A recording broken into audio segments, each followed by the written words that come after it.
Hey everyone, welcome back to another Jurassic World Dominion review. Today we take a look at the Raw Strikers Rajasaurus.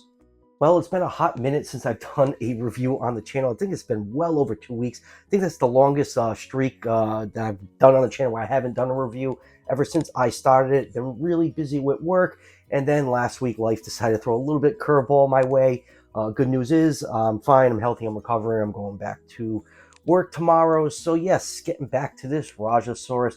I actually put this figure a couple weeks ago and I completely forgot I had it. It wasn't until I was home stuck with COVID. I started cleaning up my studio and this got kicked underneath the bed somehow. So here we are, and we're finally going to review this figure that's been available for a couple months now.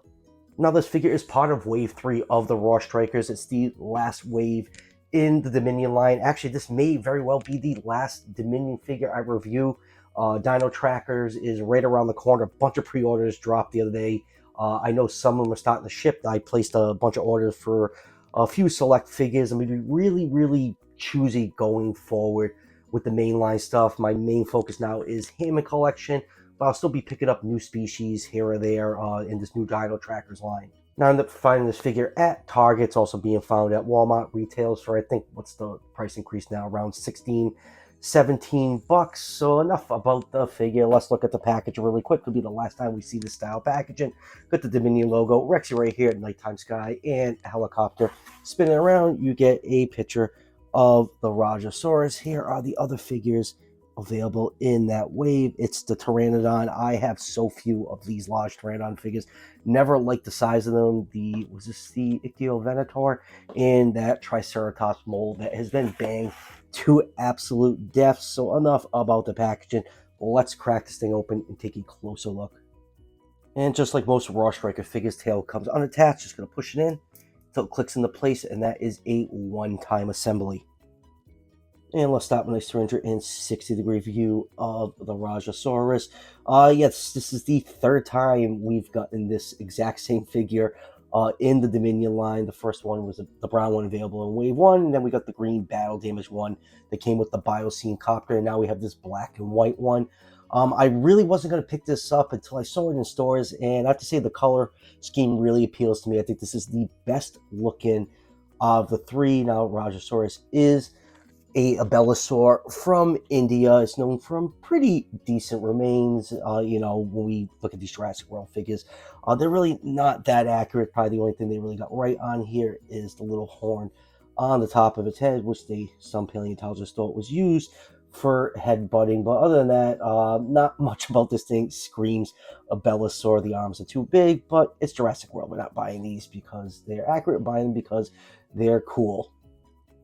And now for some quick measurements, this figure is 13 inches long from the tip of the tail to the tip of the snout, or 33 centimeters, about 5 inches tall to the top of the head, or 12.7 centimeters.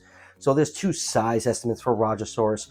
One is 22 feet long, or 6.7 meters. The other is 34.5 feet long, or 10.5 meters. So with those two measurements, that puts this figure somewhere in the 120 to the 132 scale range. And now let's zoom and take a look at some of the finer details on this figure, starting with the head. The head on this figure is really gnarly looking. You have all these large bumps and spikes all over the head. You have the large spike right here, which is a characteristic of Rajasaurus. Like I said earlier, some paleontologists think it was used for head ramming. The eye is painted yellow with a black pupil, and I love the glossy yellow paint on here. It makes the eye look very lifelike, more lifelike than it usually does on most Mattel figures, so that's very well done. Lower jaw has all these really large scales, as my light almost fell over and hit me in the head. The teeth are done in an off-white color. You have some nice glossy plastic for the gums and the tongue, some nice details on the tongue, and you do have some of that glossy plastic for the roof of the mouth. Let's take a look at the top of the head so you can see that spike on the middle going down to, get the camera focusing on that. You have this row of spikes over here that are done in a really deep maroon color. Whole figure is cast in this black plastic, and the only paint apps is the white right here along the neck and around the arms. And I can say I think it's very visually striking. I just like the nice contrast with the black and white and that little bit of maroon colors. The main reason I picked this figure up, it's a very simple, bare bones Mattel paint scheme, but just like the Mega Raptor, I think it really works on this figure. Going down to those very large, too large for an Abelisaur arms. They are cast in white plastic. Hand claws are not painted in. Going down to the feet. Feet a little bit oversized, but not as bad as it is on some other figures.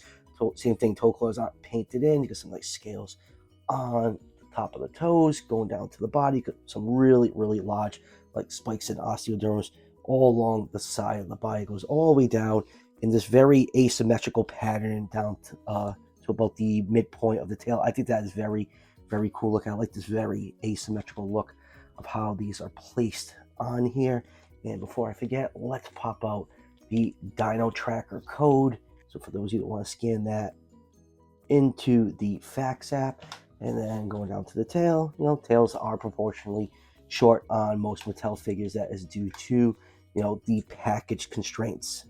Now moving on to articulation. Articulation is really basic. Most of it is just tied to the action feature. Arms can move forwards and backwards. They are on a hinge. It allows you to swing them out.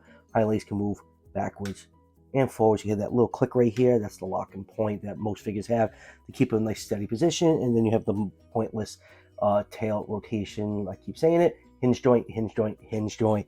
And the rest of it is tied to the action feature. All you need to do is push down on the back and it'll cause the mouth to close and some electronic sounds.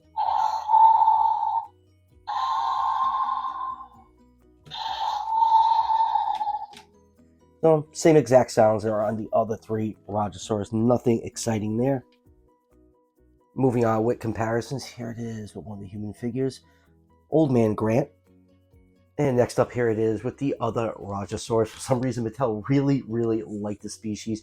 We got 3 repaints in a very, very short amount of time. The brown one is the Wave 1 Raw Strikers, and this is the one that came with the Biocene helicopter. Really don't like this one. This one just has like a really poorly applied paint apps and that cheap excuse for battle damage with those like the red paint and the slashes on it. It looks like something I could pick up for $1 at a discount store. The brown one's okay, but this one right here in the middle is my favorite. I just really like that dark pattern with that contrast in white. And next up, here it is with some of its Abelisaur brethren. We have the Carnotaurus, Quilmesaurus, and Scorpio Venator. We do have a Rugops Primus figure, and I'm not taking that stupid thing out because that thing does not stand at all. It just frustrates me every time I have that one out. Of all the Abelisaurs, yes, we do have a couple larger Carnotaurus figures.